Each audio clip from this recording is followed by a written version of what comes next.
At a time when the future of our healthcare system remains very much in the news and highly uncertain, we're quite fortunate to have with us this evening Dr. Ezekiel Emanuel. And judging from the turnout in this room, Zeke already is very familiar to many of you, but just to sum up his credentials, he brings to the discussion of healthcare both medical and political experience. He's a trained oncologist with an MD from Harvard and a political scientist who served as a special advisor for health policy to the White House Office of Management and Budget during the first couple years of the Obama administration when he helped shape the Affordable Care Act. Today he's at the University of Pennsylvania, where he chairs the Department of Medical Ethics and Health Policy and is a vice provost for global initiatives, which provides strategic direction for Penn's global endeavors. He's also a senior fellow at the Center for American Progress. He's written several previous books, including Reinventing American Healthcare, which was a definitive account of the Affordable Care Act, and a memoir about himself and his two also prominent, very accomplished brothers, Rahm, mayor of Chicago and one-time chief of staff to President Obama, and Ari, a Hollywood super agent. Zeke, who is the oldest, has long been considered by his brothers to be the smartest, which is really saying something given the talents of the others. Now, in his new book, Prescription for the Future, Zeke has written what he calls a kind of manual for transforming medical care.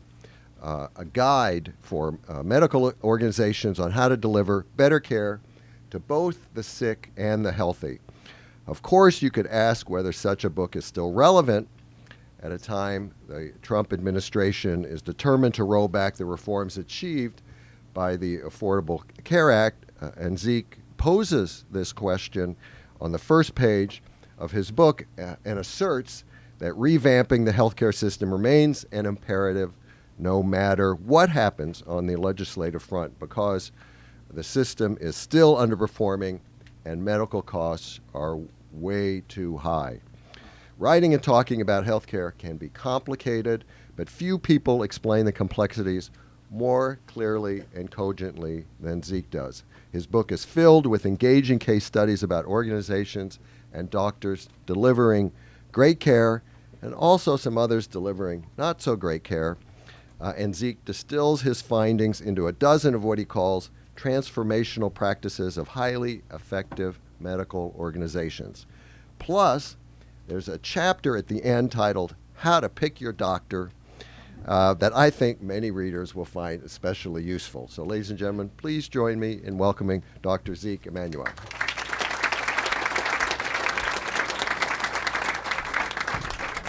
Thank you for that introduction, and since you summarized the book, I don't have much more to say. I am truly honored and overwhelmed by the turnout. This is, I think, my third appearance here, and it grows and grows. I want to begin with someone I met about a year ago, a Miss Harris in West Philadelphia. When she was 93 years old, at that time she had some pretty bad congestive heart failure, couldn't walk very far, labile high blood pressure.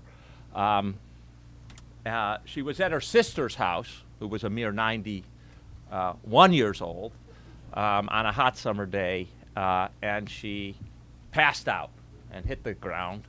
Her sister called the EMTs. They came, they brought her to a local hospital about a mile and a half away, and the doctors determined she hadn't had a stroke and she hadn't had a heart attack, but that she had an irregular rhythm, and they sent her to one of their affiliated hospitals a couple of miles beyond that. And at the affiliated hospital, doctors established that she had a problem with the electrical conduction of her heart, and called sick sinus syndrome, and they put in an implantable cardioverter and defibrillator into her heart. Depending on where you are, $50,000, $60,000 procedure. And if you ask the cardiologist, I sent the manuscript to a dear friend of mine who's one of the most senior cardiologists in the country up at Yale. He says, I can't figure out why they put the cardioverter in her for sick sinus syndrome. They just don't go together. I said, yeah, duh. They don't go together, and it is unnecessary care. She got home, and she had a visiting nurse come to the house, give her her pills, check on her blood pressure. And when I saw her, it was sort of 2 years after this event. She doesn't go out of the house at all. She sort of sits, has gospel music in the background, and does a lot of word puzzles.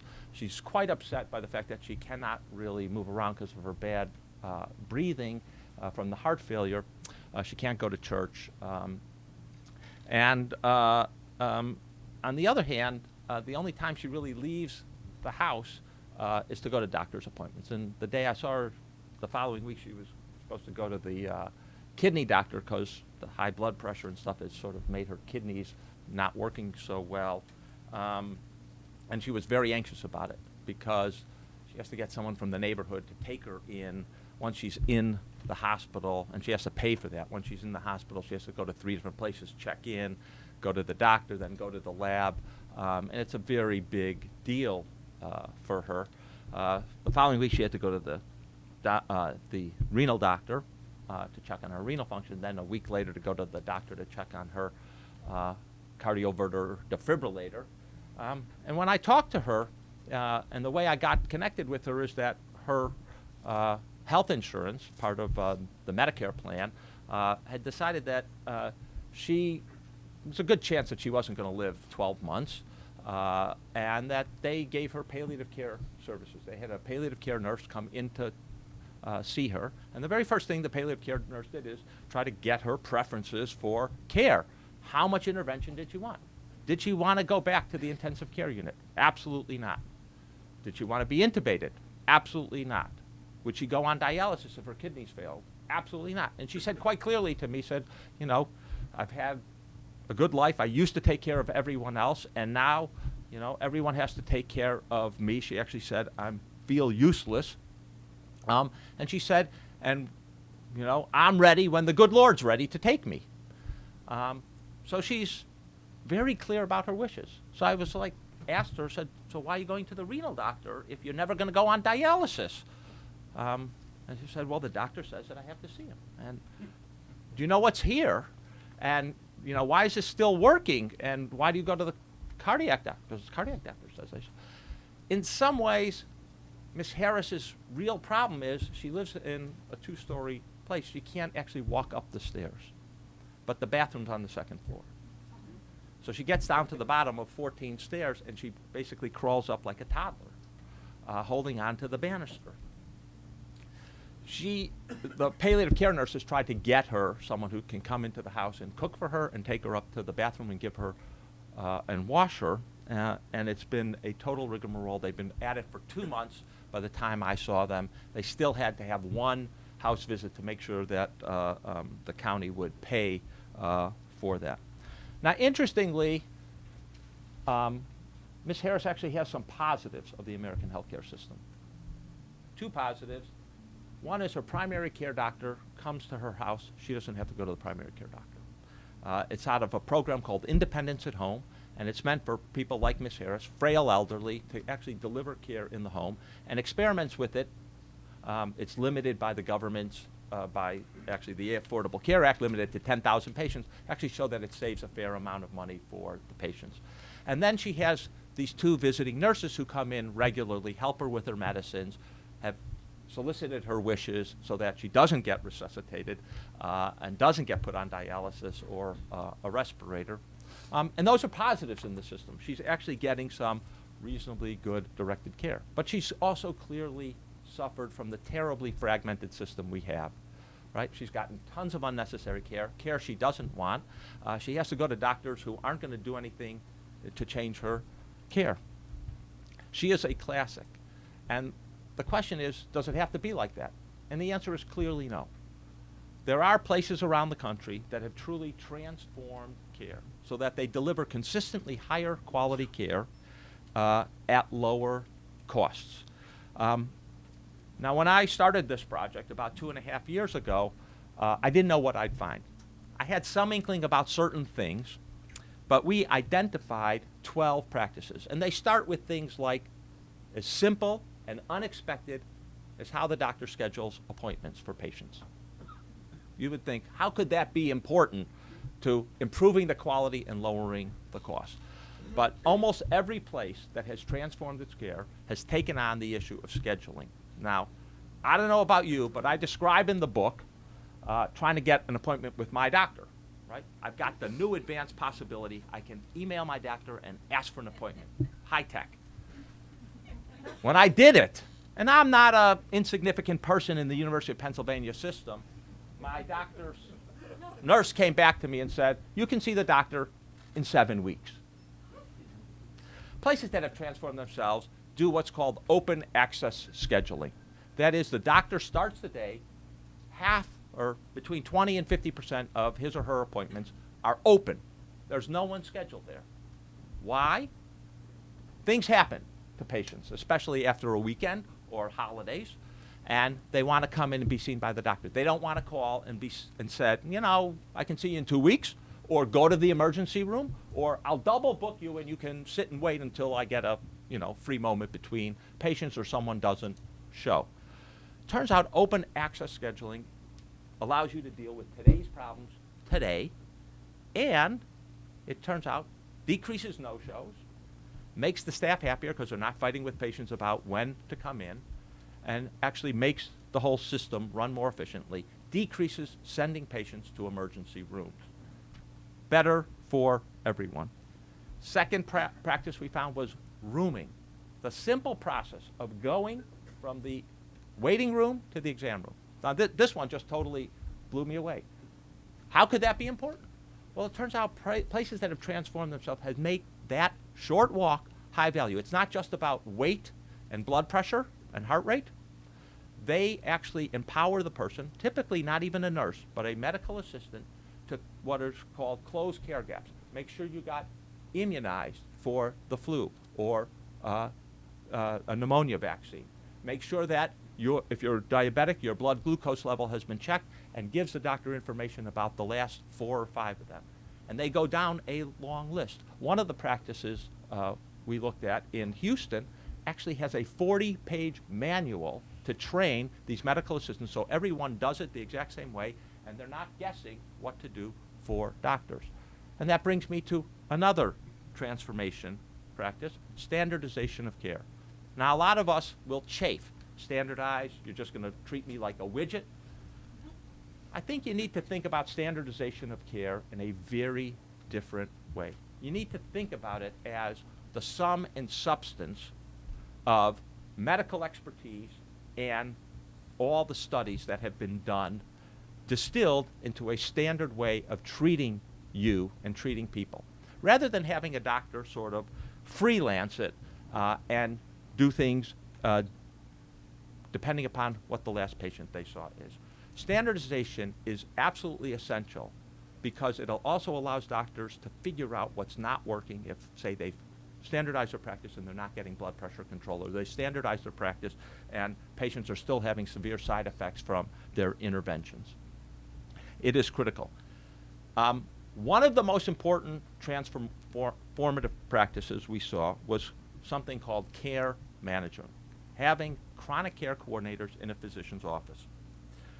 It turns out in the American healthcare system, chronic disease is the big problem.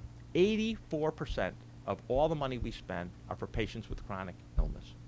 We have a system built for acute interventions. You have a heart attack, get you in, open up that vessel, or you break your arm, get you in and fix it. But the real problem of the system is people with chronic illness, diabetes, emphysema, heart disease, hypertension, asthma, cancer. Those patients, often they have chronic illness and then they have a bad exacerbation. They can't breathe. They get brought to the hospital. Doctors tune them up in the hospital, send them home, and 2 weeks later they're back. Chronic care coordinators, they don't work when they're at your insurance company and they just dial the patient. They tell the patient what to do, right? Who would trust that telephone call? No one, especially from your insurer. So what good places do is they have chronic care coordinators right in the physician office, working side by side with the physician. The physician introduces the patient to them. And let me take you down to the tippy tip of Texas, the Rio Grande Valley. It's a part of the country where most of the people are Hispanics and speak Spanish. It's a part of the country that's among the least well served in the United States. 45% of the patients there have diabetes. Some of you may recall that while we were debating the Affordable Care Act, Atul Gawande wrote a very famous piece about McAllen, Texas. That's the piece. It was the most expensive place that Medicare paid for. With a program that was in the Affordable Care Act called the Accountable Care Organization Program, ACO, that basically incentivized practices to improve quality and decrease costs. They put in a chronic care coordinator at each one of their facilities. The doctors there describe it as my helper. And they take roughly the sickest 5 to 10% of patients, and they get heavily involved with them. They're introduced to the patient. They then call the patient on a regular basis. They see the patient every 2 weeks, not with the doctor alone, in the office. They make sure the patient's taking their medications. They change how the patients actually respond when things are going bad. So they have a practice down there in the Rio Grande Valley ACO of come or call. So they educate their patients that if things are going wrong, you either call us or you come right into the office, because the office has this open access scheduling and has free slots. It used to be that patients would call the ambulance, go to the hospital, be admitted for a night, get tuned up, and be sent home. Now they come into the office. They have dropped their use of the emergency room and the hospital, overnight hospitalizations. 14 doctors in this ACO saved enough to make $10 million from the government. All right? That's what chronic care coordination can do. The last one of these transformational practices I want to talk about is behavioral health management. Now, you're seeing the guy who got the lowest passing grade in psychiatry in his medical school class. No joke. My evaluation says lacks empathy for the patients. For decades, if not centuries, the American healthcare system has hived off mental health care, right? We put it in hospitals well away from us. A lot of insurance companies did what's called carved it out. It wasn't part of your regular insurance. It was a separate issue. Psychiatrists and behavioral health people were far away from regular doctors, right? Their notes never made it to the regular chart. We were all worried about stigmatization. The last analysis, which was published just about the turn of this year, showed that mental health issues were the fourth most expensive condition in the American healthcare system, mental health issues. About $200 billion, a little under $200 billion on mental health issues, and probably growing because of the opioid crisis and other problems. Places that have transformed themselves have taken mental health seriously. Why have they taken mental health seriously?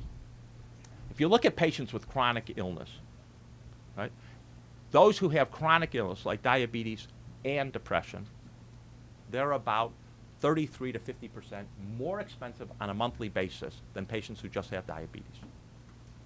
If you go around regular medical rooms in the hospital or surgical rooms in a hospital, fully 26% of patients have anxiety, depression, or some other mental health comorbidity that is not being addressed.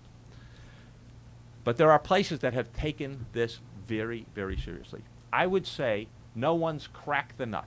Lots of places are experimenting. We went to a physician practice, 15 doctors out in Hawaii, 9 primary care doctors, a couple of surgeons, a couple of OB-GYNs, pediatrician. And about 3 or 4 years ago, they rented out an office 2 offices in their suite of offices to psychologists half a day a week, twice a week for half a day, right? And they would refer patients to the psychologists.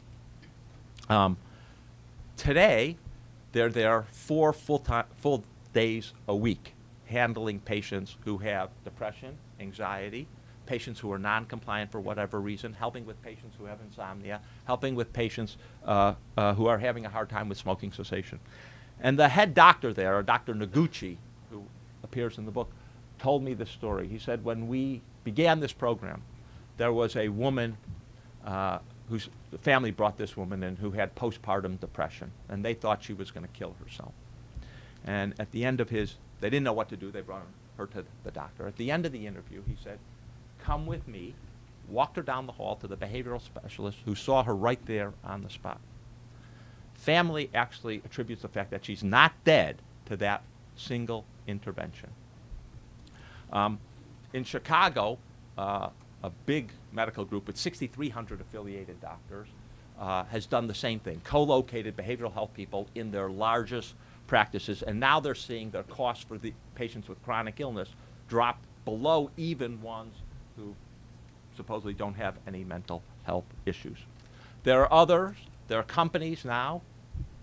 Mental health has become an area where there are companies trying to establish online platforms that link up primary care doctors with behavioral health specialists and patients to get patients, giving them options of which kind of doctors or psychologists or social workers they want to see, whether they want to do it virtually or in person, and actually measuring symptoms on a regular basis to see that patients are improving and evaluating behavioral health specialists. Will that work?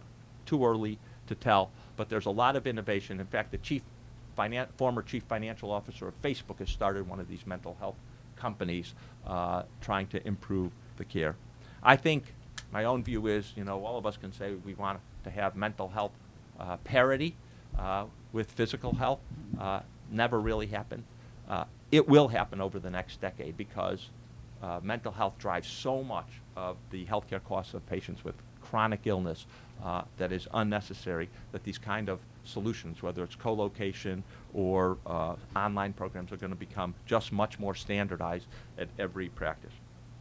In any case, we've identified 12 different practices, everything, again, from scheduling and rooming to performance measurement to mental health care to palliative care and hospice to community interventions for patients who have challenging social situations, especially patients typically on Medicaid, to some places that are trying some interesting lifestyle interventions, again, just beginning it all.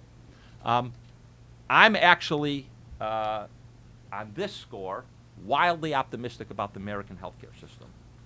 And I'll tell you why I'm wildly optimistic. California wine. Now, looking at this crowd, I know that a lot of you will remember the 1976 Paris taste-off, where a London wine merchant wanted to compare California and French wines. And blind taste testing, only French tasters, except for one person, and turned out Stag's Leap, California wine, won in the red wine category. And the French had a very mature reaction, right? They said it was completely false, it was biased. But right now, I don't know about most of you, but when I grew up, right, the big wine was Gallo jug wine, right? Now, it's fair to say Americans have the absolute best wine in the world. We're competitive with everyone. We're doing it in craft beer. We're doing it in olive oil. We're doing it in chocolates. I'm about to do the world's best chocolate. I'm going to Madagascar early in July for that activity. That was an advertisement for the future book. When the American, we are incredibly innovative, incredibly entrepreneurial. One of the reasons the American healthcare system has gotten so screwed up is the fact that we've had perverse incentives. We now have incentives. They're not completely in place. They're still in evolution.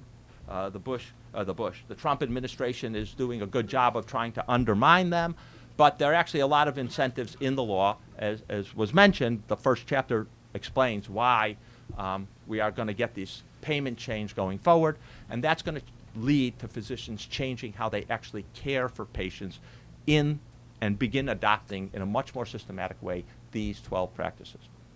And my sense is, and my prediction is, that by 2030, the quality of the American healthcare system is going to rival the world's, and a lot of places are going to come and look at what we are doing, whether it is schedule changes or chronic care management or behavioral health or palliative care, and begin mimicking what we're doing, because at the best places it's going to be so successful. I end the book giving advice, as was mentioned, and for those people who are sort of in their middling years, not a lot of serious illnesses, going to the doctor mostly to keep healthy, I recommend 2 key questions to ask the doctor to pick a really good physician. First question is, do you have open access scheduling? Open access scheduling means that scheduling is not, centered around the doctor, but it's centered around you, the patient. And I would be very loath to go to a doctor who didn't have open access scheduling now.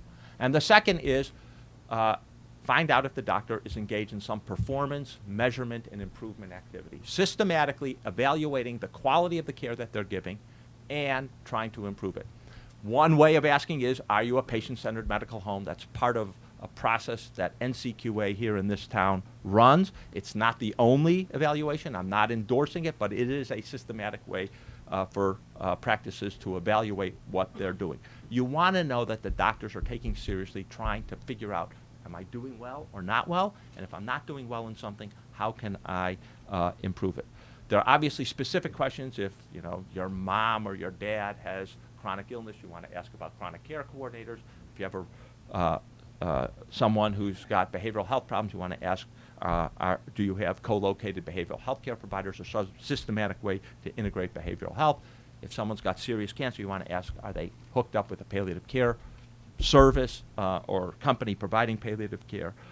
But for the vast majority of it, it's those 2 questions. Do you have open access scheduling, and are you do performance measurement, or are you a patient-centered medical home? That'll get you a good doctor who's committed to improving their care and committed to working around you instead of having you work around them. And with that, I look forward to your questions.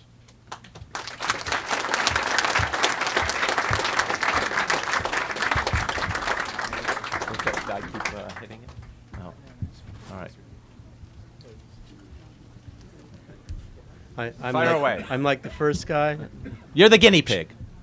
I'm all feeling right. the pressure. Yeah. My question is, I guess, sort related to what you're saying. Okay. From what I understand, for virtually any procedure, the costs in the United States are higher than any other country. And what I'm trying to ask you about is what led to that, and is there anything that could be done to reduce the cost? This isn't in terms of chronic illness so much, but for a procedure, just for any procedure, from what I understand, and maybe I'm wrong, but tell me if I'm wrong. Yes, we pay a lot of money, and our procedures and our medical care is, so one big difference between us and many countries in Europe are prices for various things. Prices for drugs, prices for hip implants, prices for medical personnel. On Sunday, I came back from Norway, right? Norway, super expensive country. Anyone been there, right? Anything you buy in a grocery store is twice what it is here. Anything. Doctors there make substantially less in the United States. The highest paid doctor at the most prestigious school in Bergen, their second largest city, is the neurosurgeon, and he makes $200,000. No. Okay? Very, very different. So it is the case that we pay more. It's also the case that we can pay less.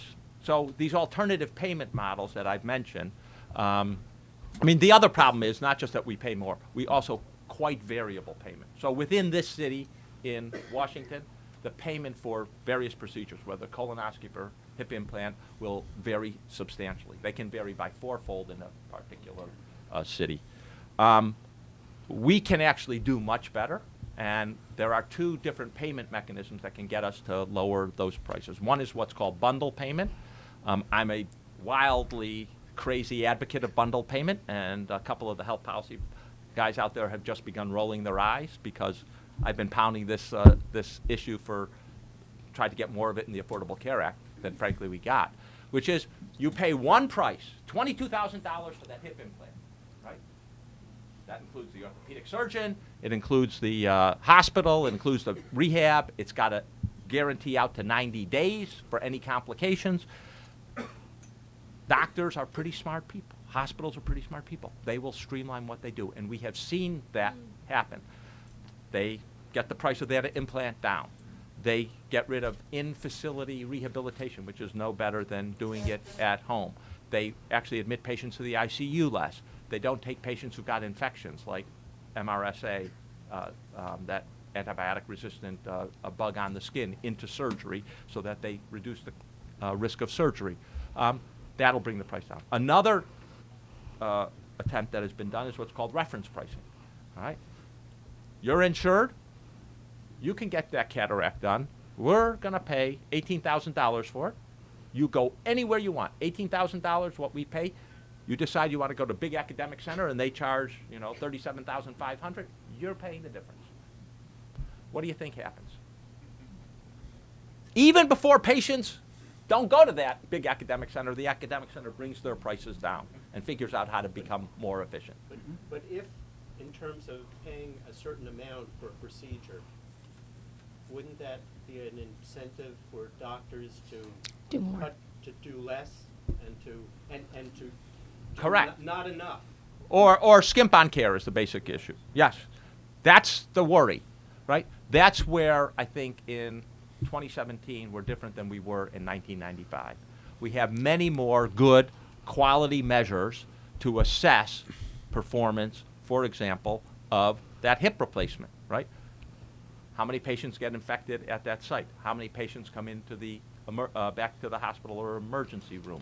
How many, what are patient-reported pain relief measures? There are lots of ways of assessing quality that we didn't have before. Is it all perfect? No. But we do have a lot of ways of being sure that doctors are not skimping on care. So that's not actually my chief worry. So. Oh, yeah. Oh, sorry. I didn't see that there was another microphone. Let's I take alternate. it personally. Thank you for coming. I saw you this morning on Morning Joe. Was that right? You did. It's my 3-city day. New York, Philadelphia, Washington. It's an average day. I'm wondering what you think of the Canadian system, single payer, and I guess the British system is socialized medicine. And wouldn't the U.S. be better off just adopting single payer if it could happen? So first of all, let me say, what's in this book is not about how you pay for the care. That it is important to pay differently for the care. What's in this book is how to transform actually at the coalface between the doctor and patient and the organization of care. I am not a wild advocate of single payer in the United States for two fundamental reasons. Fundamental reason number one is it ain't going to happen. Just as a matter of historical fact, we've come close, and it isn't going to happen. You can actually have a reasonably good description in my previous book, Reinventing. If you want to buy that too, I'm happy to sign it. About the fact that in 1973 there was this magical alignment. Richard Nixon, Ted Kennedy, Wilbur Mills, who was head of the House Ways and Means Committee. We were going to have universal coverage. They were coming close to a deal that looked, for all the world, a lot like Obamacare. And then President Nixon got in trouble with Watergate. The left of the Democratic Party said, we're not agreeing to anything like that. We're going to get our single-payer proposal because we're going to have this huge landslide in 74, and we're going to ram it through. We did have a huge landslide in 74. Guess what happened? Healthcare dropped off the agenda, and we never got anything. We're just not going to get it. Between the East Coast and the West Coast is a lot of red. All right? That's one reason. The second reason is, how many people live in Canada? 22 million about? 32 million, I think, is the right number. Sorry. No. It's, the point is, it's 1/10 the American population. Running something as complicated as a health system for 320 million people is very difficult, and it will make reform virtually impossible. Because imagine you're a hospital, all your money, not just a big portion of your money, all your money comes from the government. Any change in their payment that might adversely affect you, even one where you're just uncertain, you're going to resist mightily. And so the dynamics we need of trying new things going to be very hard under a single payer, where all the money to a system goes through that payer. So is having multiple payers a problem? Absolutely. Is having a single payer make the system more sclerotic? That's my big, big worry. Seems to work in Europe and Canada, everywhere else. Interestingly, it doesn't work. Most other countries are not single payer. Netherlands has 22 health systems, lots of different sickness funds in Germany. Most of them are not single payer. They're a little more rational for other reasons, but they all have their own problems. Thank you. Actually, most of the reforms in the Affordable Care Act went through Medicare, the single-payer system that we have in this country. Good point. So let me address that. Medicare is a single-payer system, and it has certain virtues. It can drive certain changes that way. Part of the reason is because it's not the whole system. If it were the whole system, it would be hard to make those changes, and doctors and hospitals and others would fight every reform in payment. As it is, they fight those reforms very mightily. One of the reasons we didn't have more payment reform in the bill is that various different interests didn't want more reform. So the fact that it's a single payer for about a third of the funding is important, that it's a third of the funding, not 100% of the funding. I didn't get to ask a question. I thought that was your question. No, that wasn't a question. That was a statement. Sometimes people at these events make statements. Yeah, when they hear something wrong. It seems to me, I'm a not a general practitioner, a general internist, board certified, times 3. It seems to me that your standardized treatment would convert very well with AI, and people wouldn't need to see the doctor at all. They could just answer the artificial intelligence. The computer will see you now. Yeah, so one of the chapters in the book, now I can't even remember which chapter, it's either chapter 7 or 8, addresses the whole issue obsessed by, in Silicon Valley, of technology in medicine, telemedicine, and various things. And in general, I'm a techno-skeptic. And a whole lot of reasons for that. The most important reason is the data just aren't there. Lots of studies have tried to show that we do this little technology thing. We give people a Fitbit, or we give them a reminder on their pill thing, and we're going to get them to increase medical adherence. Doesn't actually work. And there are reasons for that. Again, when you got people with chronic illness, I think it's mostly face-to-face contact that has to be established before you can introduce technology. Having said that, there are a couple of places where technology is going to be important and transformative, and AI will be part of that. If you're a radiologist, or you have a relative who's going to become a radiologist, or a pathologist, dead. That field is dead. Those people will be unemployed unless they're interventional radiologists. They really will.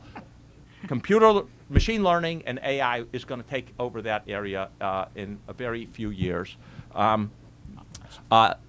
Similarly, telemedicine to see the doctor in very remote rural areas is going to be important. There's just no country has solved the problem of how do you get doctors, especially specialists, to work in North Dakota. Telemedicine is going to help in that circumstance. And then there are some other circumstances, tele-ICU, where it can be helpful because people it's a set number of data points that people are looking at, and you can send the information, off to Israel, which is awake when we're asleep. So that's where I think the virtual medicine world is going. In your talk, you had mentioned lifestyle factors Yeah. as a parameter you were interested in. And I was wondering if you had any opportunity to evaluate medical systems where nutrition has played a significant role and what can make a difference in terms of helping people with chronic conditions have a healthy, stable life. Really great question. Most of the lifestyle interventions that places introduce are things like Tai Chi for elderly patients to prevent falls. Why do they do that? Tai Chi is relatively straightforward, and there's a direct ROI, return on investment, by reducing the number of hips that you have to repair. And so a lot of places that are innovative have free Tai Chi for elderly patients. We went to a place in California, Caremore in Southern California. They're, focused on frail elderly. They have gyms right near every one of their clinics. And these gyms are kitted out with equipment that is pneumatic. It's so that people can't harm themselves. Everyone has an individualized workout effort. They do a lot of things like chair volleyball and practices, and it's also great for social engagement because people come repeatedly, get to know everyone. We did see one food intervention. It's in very experimental stages. I do describe it in the book, being done by Geisinger up in rural Pennsylvania. The insight they had is people in rural Pennsylvania are poor.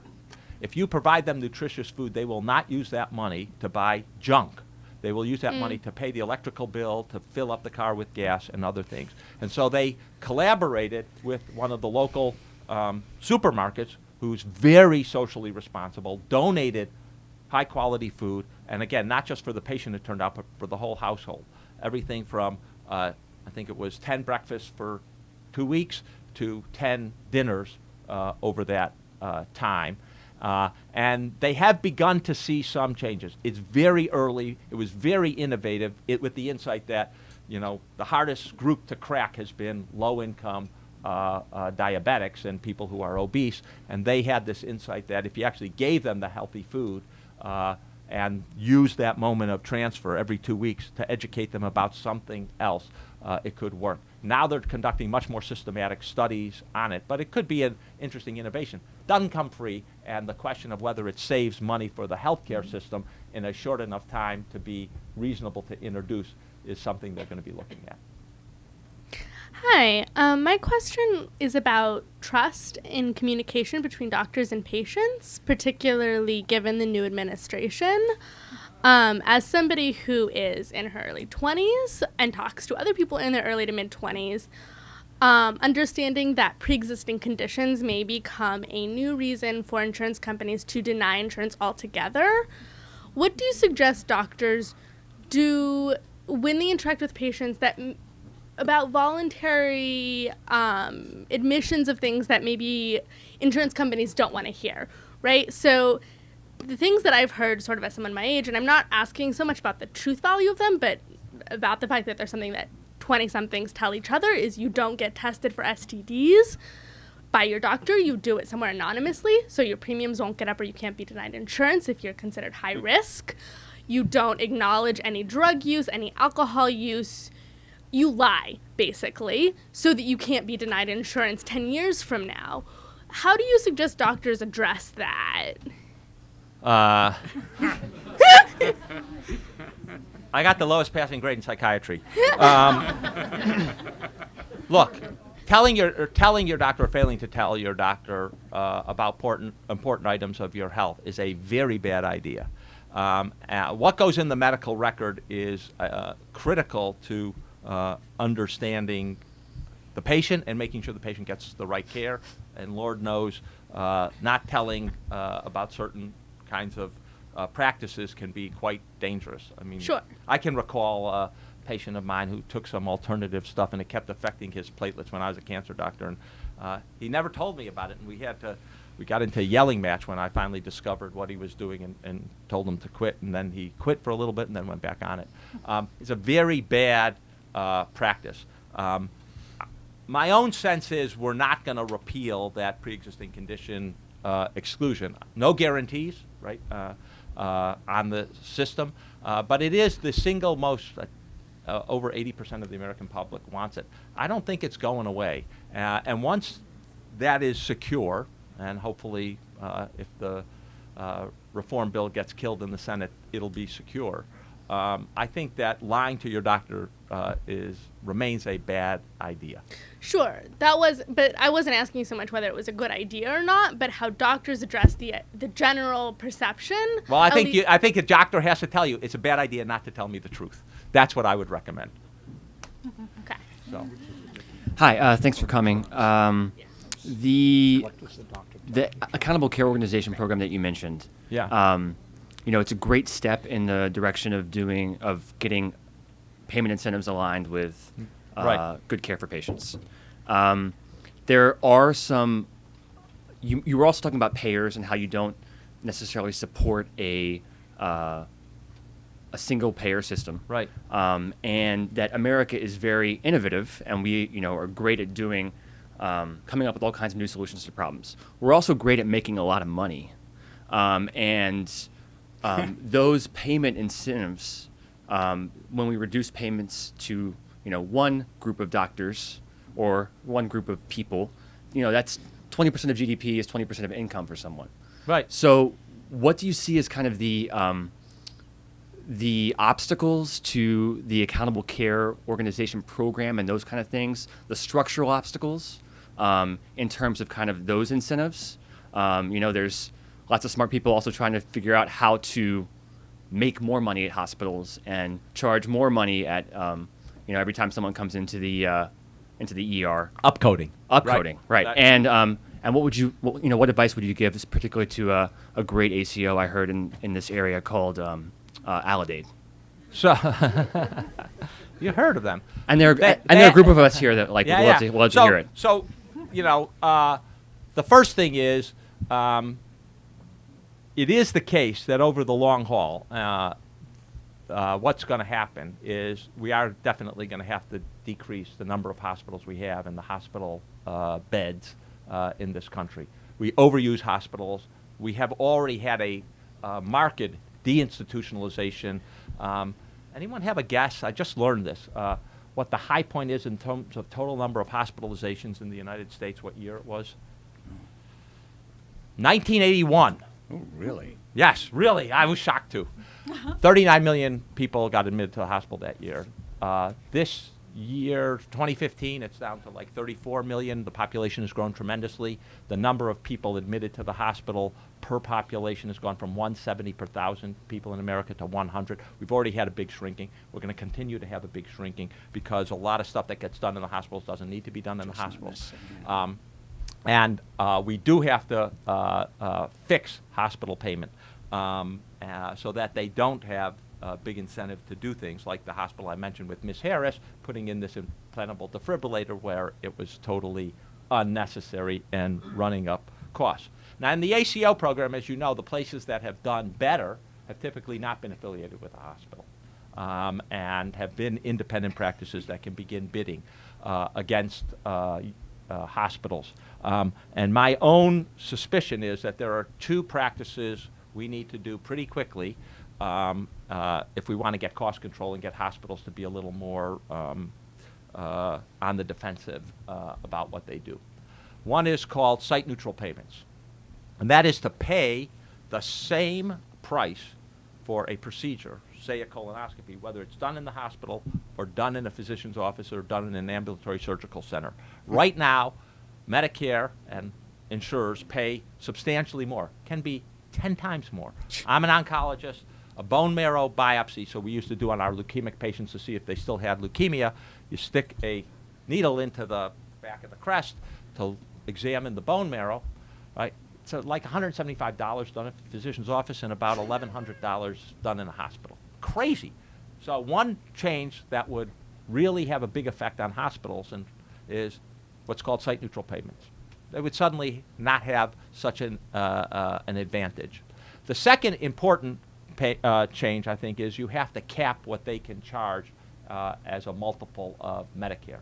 because of the consolidation of hospitals. And so I would put a total cap on what they can charge so that they cannot simply rack up the prices and use their local monopoly power excessively. But that's been a recommendation from the OIG since like '99. Yeah. Well, times are different. So if you ask the American public, 1999 was people weren't actually as concerned about pricing and the consolidation of hospitals as they are today. And I think a lot of people are seeing abuses there. A lot depends upon the moment in time, right? Affordability is the theme. And I think, if you look at the directionality of where people are going, better and more cost control is something that really resonates with people. I'm not saying all these suggestions are new. I'm saying that there is a package of suggestions that will change that dynamic. And is Aledade on the right track? It appears in the book, let's just say that. Over here. Go ahead. We've been dancing around the question that I have to ask Sure. on the subject of payment, system of payments. Yeah. If you were in charge of coming up with a system of payments, one that would work, even though you're out of the way after you impose it, what would that be? What would your ideal system of payments look like? So I think we have to move more to capitation. In the long run, more to capitation. That is paying a flat fee to a responsible party for the entire care of a patient and a group of Entire patients. care, not Yeah. for Not- diabetes, but for a patient. Correct. You can't jump there. We're now working, my group at the University of Pennsylvania is working with the major insurer in Hawaii to try to move all their primary care doctors to capitated payments. It's been a long and arduous process for a number of reasons. But I think, once we show you can move it to capitation and then narrow the differences that are being paid to different doctors, it's a 4 or 5 year process. But we're not going to take that in one step. So part of the advocacy for something like bundled payments for one price for a procedure is to begin to get doctors thinking differently about how they deliver care and then move the system towards capitation. Does this eliminate private insurance? No, private insurance still will pay with capitation, and I don't think we're getting rid of private insurance in this country. Okay. Thank you. Hello. Brief statement and then my question. My father was a country GP, and he basically performed all of the services you've been talking about. And he sometimes said that he spent a lot of his time on mental health issues, basically. And then he'd come home and yell at his family.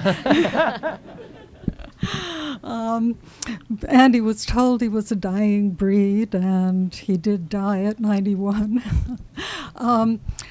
I was interested very much in the idea of combining mental health access with general care, but I wonder, is this good general health trying to get at the problems or just dishing out pills? First of all, just dishing out pills suggests that they don't work. No, and they do. But some of them are quite effective. But typically, I'm not a mental health provider. Again, lowest passing grade, just to reemphasize it again. So I'm not going to say what for any particular patient is the right intervention. One of the things that needs to come to psychiatry is evaluation of interventions in a much more systematic way.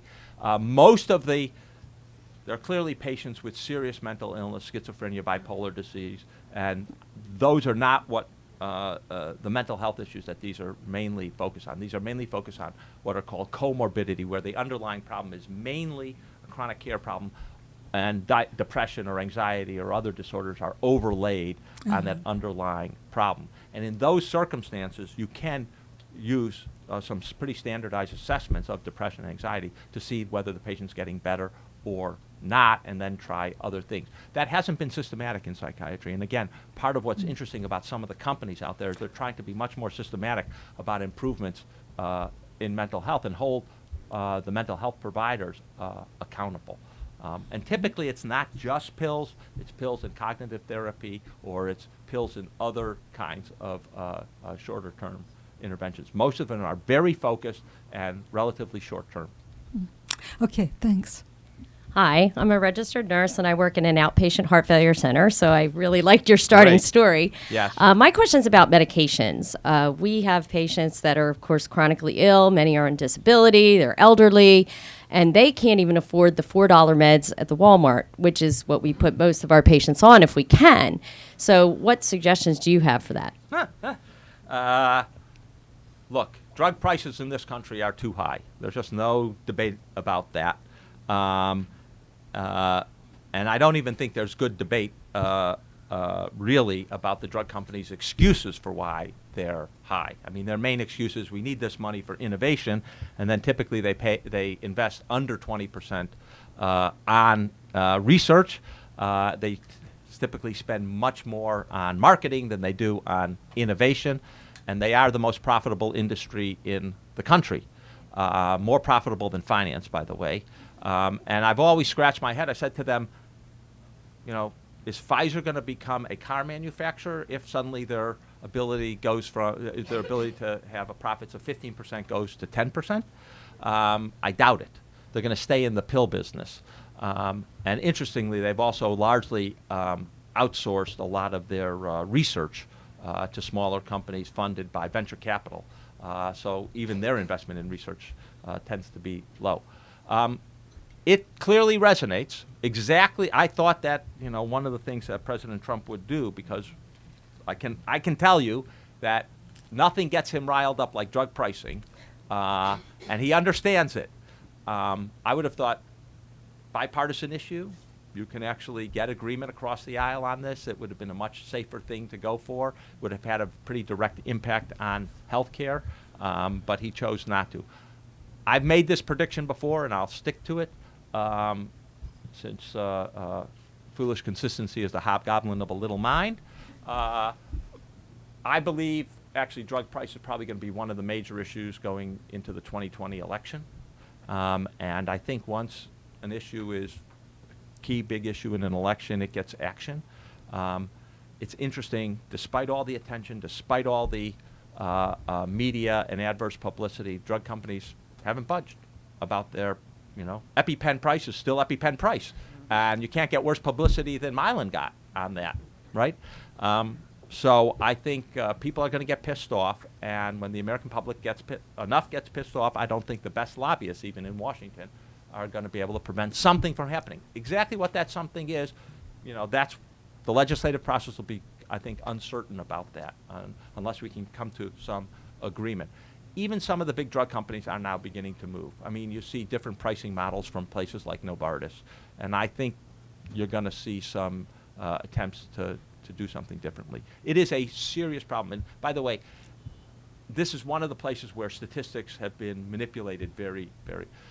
Most insurance companies now, drugs are their single biggest item, bigger even than hospital care. Now, drug companies like to say, well, if you look at the national health expenditures, they're only 10%. That turns out not to be true. That's just the retail pharmacy side of it. Even if you look at the total spending, they're about 17. Turns out total spending includes things like dental care and public health services and research. If you boil down to a health insurance product, they're up there 20, 23% of the total insurance product is drug costs. And that really, when they're escalating faster than anything else, people see it, feel it. Dr. Emmanuel, I was in Boston this weekend at your alma mater for my 45th medical school reunion. Oh, congratulations. If there was... You survived. I didn't do so well. We didn't even offer it then. Over 2 days of symposia and panel discussions, if there was one overlying issue among the physicians there, it was electronic medical records. As you know, I mean, this is a big problem now in terms of physician burnout, in terms of the computer screen between patient and doctor. solutions like scribes or voice recognition don't work very well. The advantages of electronic medical records like farming big data is not there. Do you talk about this in your book, or do you have any thoughts about this, what I consider, even though I'm retired now, a major problem? I agree with you. It's a major problem, and I'm not the expert on that. And I try not to pontificate on things I know literally nothing about. I think you're absolutely right, which is we've introduced electronic records. I actually think most people who use electronic records don't want to go back to paper, but the electronic records have created their own serious problems.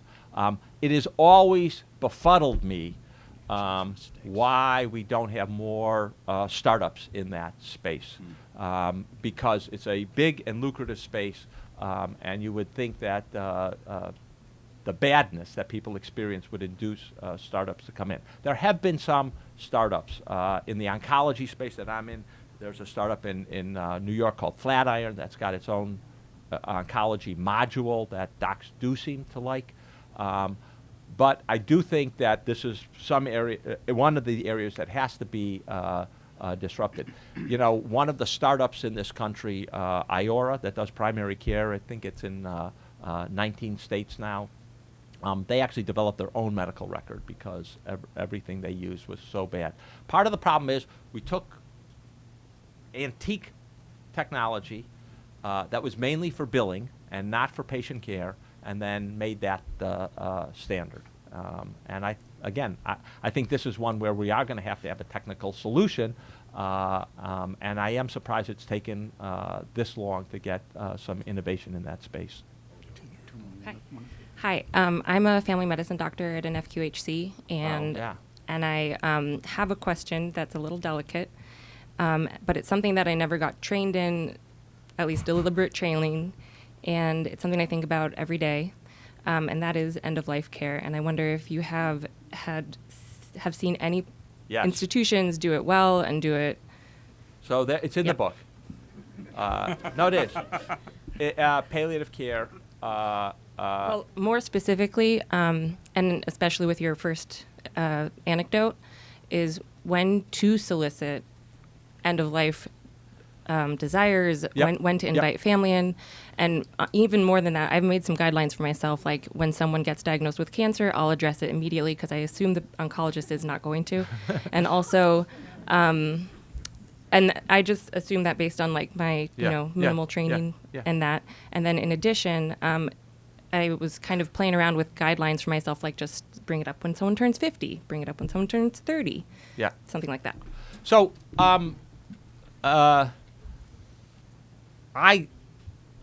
this is an area I've done 30 years of or more of research in. The first thing I would say is I always advocate most doctors to do their own advance directive because it makes them aware of what the sensitivities are, and do it with their spouse or partner. Makes them aware of what their own sensitivities are and how difficult it is sometimes to talk about these things. I am an oncologist, and I do mention in the book different places take different approaches. So in the oncology world, I think we actually have it relatively easier than most, even though we have done a better job over time. You're a youngin', I can say, when I started out in the world, it was really bad. 70% of cancer patients died in the hospital. Now it's 20%. I mean, so we are doing some things better. Almost, 70% of cancer patients who die get hospice. They might get it for a short time, but we've changed the mindset. Doctors aren't afraid of making this prescription. What they are afraid of is bringing it up too early. And so one of the oncology practices that I do profile in there, has a rule, and they for their cancer patients. Anyone who has metastatic solid tumor have to solicit their preferences, and anyone whose performance status is what's called performance status ECOG 3, that means they're spending 50% or more of the day in bed or in a chair, not active. Those people have very bad prognoses. They're going to die sometime in the next 6 to 12 months. You definitely have to get and solicit their views. And I think for other conditions, class 4 congestive heart failure and stuff. I mean, there are other trigger places that I think it's important to do. I also do profile in the book a company, and now full disclosure, a venture firm that I work with has an investment in this company, Aspire, which it was started by a kid, and he still is a kid. I mean, I think he's about 30 years old. His brother was a resident up in Boston and saying, you know, there's all these end-of-life care things, and no one ever does them. And so the kid started a company and said, why don't we just do them? And basically, they go into cities and they hire palliative care doctors and they hire a bunch of nurses in palliative care. They have an algorithm which he freely admits pretty shitty. You know, it gets about half the patients right. They talk to local doctors and they say, okay, which one of your patients do you think are going to die? Turns out doctors are much better than the algorithm. They get it right about 70 or 75% of the time. And they visit these patients, and the first thing they do is go through a standardized pulse form and a advanced care directive to get patients' views, and then they try to rationalize the care and keep them at home. And the preliminary data we have, and we're not ready to publish it yet, is that they save about 25% of end-of-life care costs. It's about $10,000 per patient in the last 6 months of life. You know, not trivial, given that end-of-life care costs are about $375 billion in this country per year. And patient satisfaction? Appears to be, well, first of all, it's harder to measure, but it appears to be family satisfaction appears to be higher. Yeah, I mean, it hugely important issue. And again, it's one of those issues where if you change the incentive to doctors, right? If cancer doctors are not making all their money now on pushing chemotherapy, then suddenly addressing this, and they're responsible for the total cost of care, addressing end-of-life care suddenly becomes a big issue for them. All right, last question, or second to last question. I believe that you have a background in medical ethics, too. It's even a foreground.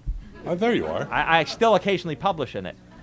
I very much appreciate the specific suggestions you've discussed tonight, but is there some overarching, more general ethical issue, one, that is lurking in our health care? Yeah, of course. We're spending too much money. Is that what the... Yeah. No, look, I mean... one sentence. The reason I am obsessed by trying to improve the American healthcare system has only something to do with health, a little bit. My bigger obsession with the American healthcare system is the fact that when you're spending $3.2 or $3.3 trillion, one out of every $6 in your wallet on healthcare, right? We're inevitably not spending that money on something else. And in this country, the something else are two fundamentally big things. At the state and local level, it's education. So state budgets are heavily constrained by Medicaid. I mean, they've got two items in the budget: Medicaid, primary, secondary, and collegiate education, and then there's a bunch of other stuff like prisons and stuff. When healthcare goes up faster than inflation and they can't raise taxes, right? The consequence has been a shrinking of the money going to education, and in particular, the increase in tuition at most state universities is a result of healthcare costs, right? Not, you know, people don't draw that line, but that is the line. You talk to budget directors at states, that's the line. I'm obsessed by the fact that we got to invest in our young kids, and that investment looks like education, and the fact that healthcare spending is going up robs us of that investment. And if you look at companies, okay, when the fringe benefit of healthcare goes up, wages don't go up, right? I mean, you're a CFO at a company. What are you looking? You're looking at total compensation. You don't care whether it goes in healthcare or it goes in salary. It's total compensation. Well, if healthcare is going up faster than everything else, it's holding down wages. We just did a calculation that we're going to publish. If you look at the premium for employer-sponsored insurance divided by the median income of workers, and it's gone from 14% of median income to, for the last few years, it's been 31% of median income. Yeah. You know what a employer-sponsored family plan average cost in this country is? $18,000. It's outrageous, right? So I'm concerned about one of the reasons we haven't seen big wage increases. Not the only reason. One of them, though, is healthcare costs have gone up so much faster. So that's the big issue, in my opinion, the mega issue. And so one of the reasons I want to improve healthcare, we got to keep people healthy, and we're not doing a great job in this country. The other reason is we got to bring our costs down because we have other things in this country which are very, very important to invest in. Our kids, right, and incomes for the middle class. And that's the big picture item. Why doesn't Medicare and Medicaid have copays, even very small copays? And would that generate? First of all, let's just correct the facts. You do have copays in Medicare. Okay? Now, many Medicare patients, those copays are taken up by either their previous employer or by Medigap plans. Why don't we have Medigap say you can't have $0 coverage, you have to pay something so that you won't go to a doctor a day just for social activities. I know it sounds strange, but, you know, go to Florida. Lots of people have proposed it. There is a lobby you might have heard of called AARP. Enough said. Okay, thank you. Did we have this? Okay.